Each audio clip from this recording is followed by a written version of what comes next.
Barry Kerrigan, MD of Kerrigan Meats. If you've not heard of Barry or Kerrigan Meats, it's likely that if you've ever had a barbecue in Ireland over the last decade, that Barry and Kerrigan Meats have been behind some of the meat that you've cooked on your barbecue. Barry, you're very welcome to the podcast. Thank you, sir. Thank you, Rian. Delighted to be here. Delighted to have you. As usual, I'd like to take go back a couple of chapters. You're going to celebrate 40 years. Kerrigan Meats are going to celebrate 40 years in 2023. You joined the business 1993, the year I was born, after your junior certificate. What was your favorite part of growing up in Dublin back then? So we're actually formed in 1973, so we will be 50 years. Oh, wow. Yeah, 50 years in 23. Growing up in Dublin, I suppose Dublin was quite a simple. There was obviously less technology. There was no social media. It was all about having fun with your mates, growing up, lots of football, and lots of getting up to mischief, I suppose. When you scored a goal, like we all did back in the day, and you celebrated, who were you pretending you were celebrating as? Oh, I had to be probably Liverpool fans. So I was a big Ian Rush, John Burns, Kenny Dalglish, probably King Kenny. You're a Liverpool fan. Indeed. Looking at your Instagram and Facebook, I can see that you've golfed before. I'm assuming you like to play golf. Indeed. What's one thing that you're into that not a lot of people know about you? Oh, meditation maybe. I like to meditate. I wouldn't be broadcasting that around the world, but obviously I have. And probably what else am I into? I'm into cutting my grass. That's what really excites me. Well, you know, when you cut the grass, you get the nice stripes on your grass. Yeah, I do. There's I live out in Meath, out in Ratoath. You could almost call that Dublin at this stage. Yeah.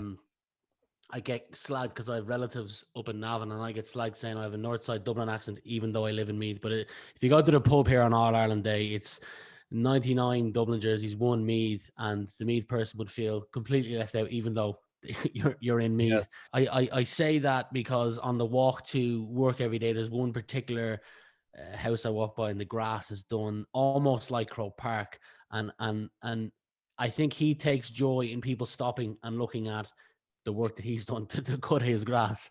Anywho, one thing you've said is that never stand still. Customer is king or queen.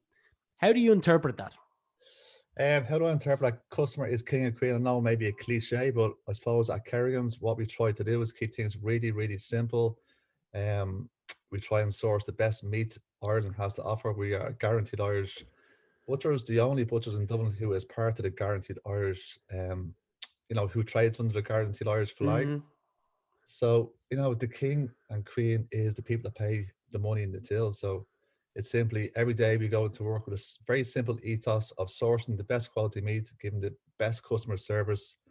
And that's how we treat them like kings or queens. And, we go out our way and make sure they realize that when they come into our shop, we value their custom. If you ask me for anything, that you might think might be awkward for our people behind the counter, we want to make sure that it's not a problem. And that's what we try to do different. And that's what we feel the supermarkets can't give to customers in the current world where supermarkets are kind of cut costs and it's all about price. And I suppose I was brought up watching Super Quinn trade, and I was a big fan of the whole experience of going into Super Quinn, and it was all about the customer. It was the experience. It was the smell of the bakery. It was the butchers working, making their sausages, and that kind of inspired me for my love of retail and how can I put that kind of experience into our business. Well, the fact that you've been in the business for 27 years is evidence that your motto or mantra rings true. You referenced supermarkets themselves can't deliver that level of service and talk to the customer and go out of the way to do extra things for the customer. I've always thought that mothers were the fastest form of communication, but I'd hazard a guess that butchers are the best place for gossip. Yeah, but that's a customer butcher relationship. It's all confidential. Yeah. You did mention great cuts of meat. Two things I want to jump in on this. First thing is, I've got a personal question. Full blood Japanese Wagyu. ribeye A5 grade with a marbling score of 9. For Yeah. anyone who has no clue what that means, can you break that down? Basically, it's regarded probably as, although we are primarily Irish and we really want to promote Irish beef and all the amazing food we have in this country, I suppose Japanese Wagyu is regarded amongst a lot of people as the pinnacle of beef production in the world. So um, I'm not a farmer, so I don't know all the science behind it. But all I can tell you that it tastes amazing. Mm, It's full of marbling. It's full of flavor, and it's just a total different experience that you would get with Irish beef, because Irish beef predominantly is grass fed. We might finish Irish beef on, in inside for the last 90, maybe 120 days, but primarily it is 95% grass fed, which is quite unique. That's why Irish beef is kind of, it's really well respected all around the world. But the for Japanese beef sure. is just a different level. I'm not too sure exactly of the farming techniques, but it's amazing beef, yeah. Yeah, you. I say Japanese beef. We're all about talking about and boosting up Irish Yeah, here. So the Irish fillet got an award for the best fillet in the world. I saw when I did my research for this. So, and I can see that there's what was it? A friend told me that Chinese businessmen will fly over here to buy specific Irish beef that was grass fed by cattle to bring it back because they adore it that much. yeah. One good thing about the Irish climate is just it produces really good grass, and it produces probably um, the perfect, culture of animals in Europe. So yeah, the Irish climate is really good for beef and lamb production, and our lambs are just, we can't produce enough lamb in this country. The French are buying so much lamb from Ireland at the moment. They just like, we get customers coming into the shop from France, obviously pre-COVID, when tourism was Yeah. happening, we'd have customers coming to the shop from, and to be on holidays, vacation, the States and France and all across Europe. They've come in asking for pictures with us, and they're just blown away by what we're doing as independent butchers in this country. Barry, there's a second business there if you haven't caught on to it already. If you get the French to bring you over wine, you can sell the French wine from your butchers too. I'm trying to cut down on my alcohol consumption at the moment, so but I do like Yeah, a French wine, yes, or maybe a bit of Spanish wine. I'd be partial, bit of Rioja, maybe. yeah, nice. I'm a fan of wine myself. You've had or got a partnership with the good folks out on Lambay Island, and Yes. you've credited them as some of the best beef you've ever tasted.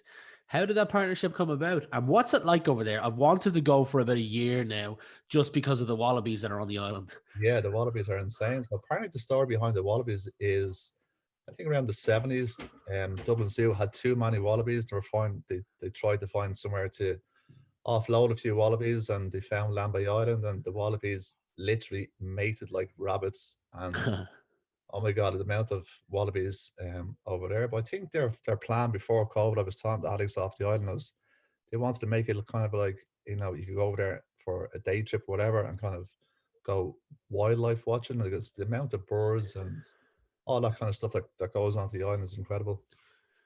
Uh, Yeah, I know. I looked on the website. You can do a couple of days here and there for food tasting, and you can do the whiskey tour. I'm just trying to gather. I think it's 8 friends I need to get to go on a boat to do the whiskey tour and see the island itself. So I'm jealous of you that you've been there alone.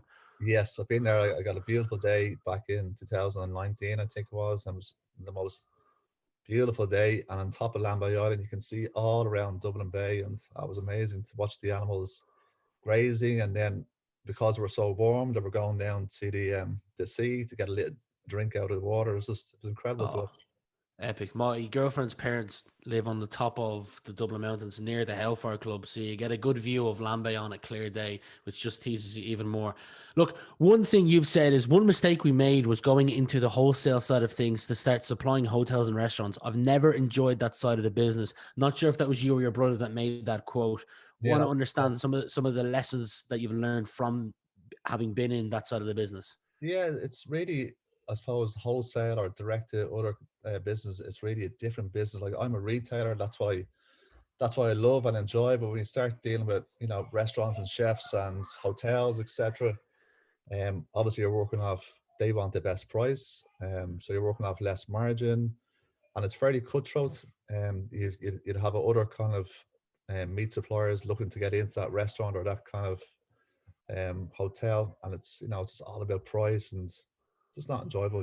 I'm more about Yeah, quality, and I the like getting customer paid. and queen is Yeah, king. yeah, and getting paid cash over the counter is important. And credit, I don't sleep well when people owe me money. 30 days goes to 40 days, 50 days, 60 days, all that kind of stuff. It's very hard to run your business when you're waiting for money to come in. I agree. You're known to many as an essential service to Yes. the gym buffs as well, in particular those into fitness. You said that your fitness range evolved out of pure accident in 2011, if I've got my year right. Can you speak and tell me a little bit about how that became what it is? Because there's the likes of, I think a while ago, this may not be existence anymore. I've seen Dean Rock promoted. I even saw Keen Healy before in his Instagram story open up your product as well. Yeah. So my personal story is that I was probably a typical Irish guy growing up. Through my teens and 20s, liked to go out for a pint and eat all the wrong types of food and takeaways. And I loved going to restaurants, and I wasn't too worried about keeping fit or my health, etc. And then I was blessed with having children back in 2010. And then I said, right, here we go. If I don't kind of, do something now about what I need to do as regards my lifestyle, it will never happen. So having children kind of spurred me into doing a bit of research and about food and nutrition. Um, Obviously going to the gym and working out, and then as soon as you go working out and you start talking to people, it's like a whole new community of people on the same kind of the wavelength for you. You're talking about recipes and food. Yeah, so everybody was sick of the traditional of chicken and broccoli and rice, and that kind of got me thinking of how can I make something in the shop that's going to be tasty for people, quick to eat, and they would enjoy. And we tried one or two different things, and then turkey burgers kind of just happened. We were selling plain turkey burgers, weren't really nice, they're a bit bland. And then we just kind of experimented with different spices and rubs and lemon juice and research and books, and eventually you found one or two that you go, oh, that tastes nice. You give them out to a few of your friends, they go, yeah, that tastes nice. I say, would you pay for that? They said yes, and that's how it started. Excellent, excellent. You launched an online site November 2015. Yeah. 2016 saw you ship 10,000 boxes of products to all 32 counties in Ireland. Yeah. Personal curiosity, how big a role, considering COVID's been here the last year, does your site play today? Oh, massive. The spike that we got last March, obviously we weren't expecting it. And we're just at that stage where, yes, I launched a website back in 2016, but I suppose like many entrepreneurs, I don't like spending money foolishly. So you're not too sure about, is this actually going to make me money back? You're not convinced. Yes, a few people have said, yeah, if you're online, I'd buy off you. But there wasn't too many butchers online back in 2016. But I can anyway, imagine.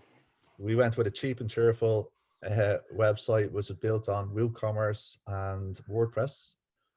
But as the traffic increased, that website wasn't holding up well, and we had loads of because I suppose I'm quite creative. We had loads of different plugins, and I wanted to do certain things on the website that a developer had to build for me. And the more developing work and the more plugins that were going into this WooCommerce site, the less functional it became, the slower it became. So pre-COVID, I had made a decision that I wanted to move over to a new platform, which I chose Shopify. So when the pandemic came, I was just at that stage where I was flipping over to a new website. So we had to struggle on for a few months on our old website, and we eventually changed over last June, and it's been the best thing ever. Nice. It's always good to see people continue to adapt to the new changes. And in fairness to, we got a couple of grants off Enterprise Ireland, which was, they're really trying to encourage retailers to get online. So big shout out to Enterprise Ireland. They gave us a very, very nice grant, and really helped us to get that Shopify store up and running. And yeah, we've been very, very lucky since launching. It's working really well. Nice one to Enterprise Ireland. Barry, you're obviously creative. You like to expand and experiment and try different things with all aspects of the business. So where do you get your ideas from? Have you got any mentors? Do you watch YouTube videos? Do you read any books? Do you listen to any podcasts? I listened to one podcast. You might know him, Rian. That's my favorite podcast at the moment. So congratulations, you're doing a stellar job. Some really good guests on there. So yeah, I've really Thank you enjoyed very it. much. Research is a lot of cookbooks. I am a cookbook addict. So any cookbook, my house is full of cookbooks. And it's just kind of working around how can I implement those flavors into a raw product. So it's, raw food is obviously much different to deliver than a cooked meal in a restaurant or a home. So yeah, it's just, and it can only be simple things like what flavors work well with, different types of poultry or different types of red meat or pork or whatever the case may be. Venison is very popular actually on our website. Um, has a really high protein content, so venison is Didn't very, know very that. popular. It's probably my favorite meat actually, venison when it's in season. Oh. Yeah, so inspiration. Do I watch much YouTube? Probably not a huge amount. I do have premium though, which is helpful. Yeah, no, I got premium 3 4 months ago, and the difference is surreal. Just not having to watch the ads. I didn't Yeah. realize how annoying it was. Oh my God, the amount of ads. Uh, Yeah, yeah. yeah, so I don't have a mentor. Something I would look into maybe as we're kind of at a situation now. What is the next stage for Kerrigan? So the last 12 months, we've had the busiest 12 months of our history between we opened two new locations within the Fresh Group. We launched a new website. We navigate ourselves through a pandemic, which was obviously quite demanding. Obviously we're very lucky, and lots of businesses had to close and they were suffering. But we went the opposite way. We went from you know 0 to 90 of demand for our services, which Awesome. brings other stresses into the equation and demands. And all of a sudden you're gone from working 4 days nice and easy to work 7 days a week, and there's a huge demand on you. But yeah, it's been an incredible year, to be honest. Well, I've only got two more questions. I won't keep you much longer. The first question is, and you don't have to answer this one. It just came up from you referencing cookbooks. If there was any chef, it could be international or Irish, that you could invite to your house, you and your wife cook you a meal this coming Friday. Let's pretend the kids were with their grandparents or wherever, and you had the house to yourselves for the night. What do you have a chef in mind that you'd invite in to cook you a meal?